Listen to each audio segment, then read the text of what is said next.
I really loved Wish. It feels Disney back to the beginning of it's 100 years and it's all in there. So lovely film, very, very nice. It is quintessentially Disney and includes, which this is my favorite part, all the iconic references to the other movies, the animations that we all love. And for example, in Bambi, you know, like the little rabbit. Oh, yeah. But there is one that really caught my eye in all the Disney movies, and it's the butterfly that seems to be going in all the movies like a little connection. So what is the meaning of this butterfly? That's a great question. Yeah, I don't think we've ever for the song it. I'm a Star, right, the musical number that happens in this magical forest, we took a lot of inspiration in terms of color from Alice in Wonderland specifically. Oh yes, Mary yes, and the Blair's little, work. the mushrooms, the talking mushrooms, Yes. right? So there's a lot of vibrancy in those colors palette, and in this film, because it's a fairy tale story, and we want to create a new original story, you know, that's not really borrowing from any existing material before.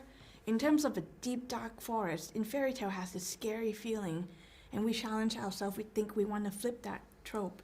And when you're in this forest, even though it's deep, it's dark, has colorful, magical creatures that you feel like, oh, that's wonderful. I want to be with Acha. Oh, I want to be there. In terms of like the visual references to the other, so there are, for example, also I like very much the book at the beginning, and that is in a lot of movies. Can you give me your favorite references, the ones you dropped in this movie that you really, wanted to have there? Yeah, I mean, my favorite is, it's at the very end, it's after the credits roll, and there's one last nod to our legacy. And we tried to put it in other places, and it wasn't quite right until we found it right at the very end. So that's my favorite. So I urge everyone to stay till the very end. Yes, the one with the song. Not saying. Not saying. Okay. I know. I've stayed until the end. Excellent. Yes. At the end of the credits. Yes. And what about yours? The moment you mentioned with the storybook opening, initially we did not have that, and that was like a late addition. But when we study, you know, how Disney does fairy tale, there's something about the nostalgic feeling of seeing that book opening, and maybe you know, maybe you don't, it doesn't matter if people know that or not, but we put in the logo of Walt Disney Productions at the very beginning of the film, and that is exactly what was in Snow White. So in a way, subliminally, we hope that people feel like, we welcome you into this film, you know, we'll start from the beginning, remember this storybook, and what we do differently is that in this story, you can walk right into that storybook in the three-dimensional way and be immersed in that environment in a way that we were never able to do before for the feature-length film. And I have a question about the location, you know, the inspiration for the location. I'm going to go with this question because I'm from Italy, I'm a Mediterranean person, and I've read that you got inspiration from a Mediterranean locations and island or so. Can you if maybe it's my impression, could it be the Baleares Island, or which location really inspired you for that? If there is one specific. There's no one specific island. Okay. Right? We love this location for it being in between continents, because we want to get the sense that in this new and exciting kingdom that Magnifico founded, you know, he can grant wishes magically. So it draws people from different places to get that feeling. We thought Mediterranean as an island off the coast of Iberian Peninsula. You see some of the architectural influences from there. Yeah. It's also, there's a culture of North Africa that you can see some influences in there as well. Very interesting indeed. And the castle, Magnifico's castle, I mean, it's very extravagant. It has a little bit of Art Deco. And is there a specific castle that inspired that look?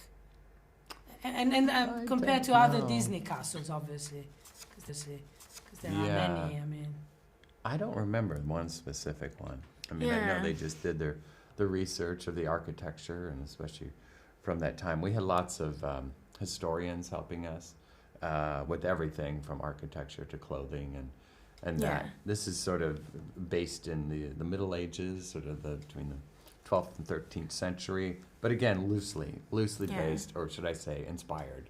So you can see the influence of that time, and also material, and with Magnifico being someone that deal with a lot with celestial as a motif. You can see 12, if you look at this castle from the top, there's 12 panel dissected. Everything has like number 12 around it. Ah, okay. So the concept of wish, I mean, where does it originate? Is there any particular inspiration because it is an original story? Well, it came about because knowing we were going to do the 100th anniversary film, but we wanted to do an original story, original characters, original music, but we didn't have the concept yet. And so we had to come up with the concept. And I know it sounds fairly simple, it's wishing, but we went back to the drawing board for the inspiration, and that was take a still from each one of our movies, pin them up on one bulletin board so you could see the whole 100 years right there. And what was great is that we saw a common thread, and that was a character wishing on a star. So many of our movies. So for us, that was the initial inspiration. It's like, it's got to be about wishing. The one thing that got us very excited was that not only was it about a character wishing on a star, but then we thought, well, what if the star actually came down to Earth? Yeah, and talking about the star, and this is like a ball of energy, right?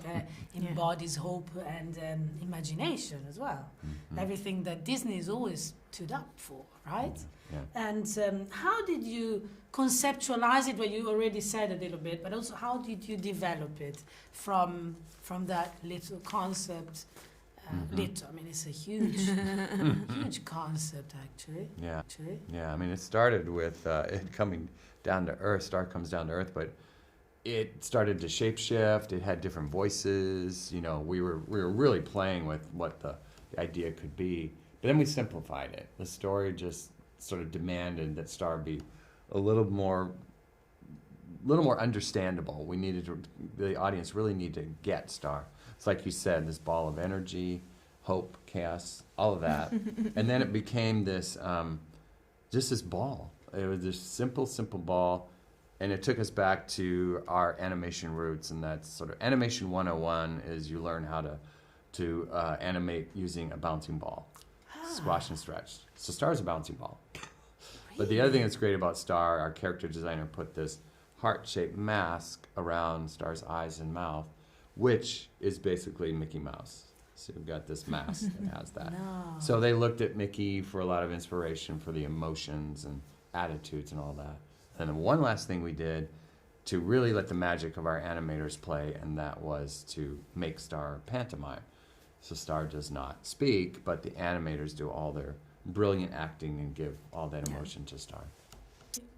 Well, I mean, normally in previous Disney movies, there like Snow White and Cinderella, there haven't been like sequels. There wasn't it wasn't a habit of making like sequels out of brilliant movies. But will this be a sequel? I think there is a potential for a sequel in this one. Have you ever thought about that? Or we appreciate that you enjoyed the story. Yes, I did. And I wanting quite more. Come back. We're just focusing in the moment where the film's about to come out, and we can't wait for the audience to embrace the story like we have loved and having fun making this. I would love to stay here all day with you, but, because filmmakers really are the ones who are so passionate about that because they made it, and and I think I enjoy these conversations the most, but I won't take any more time. Well, we appreciate that. We really do love this movie, and we hope that, I'm glad that you enjoyed it, and we hope that others do too.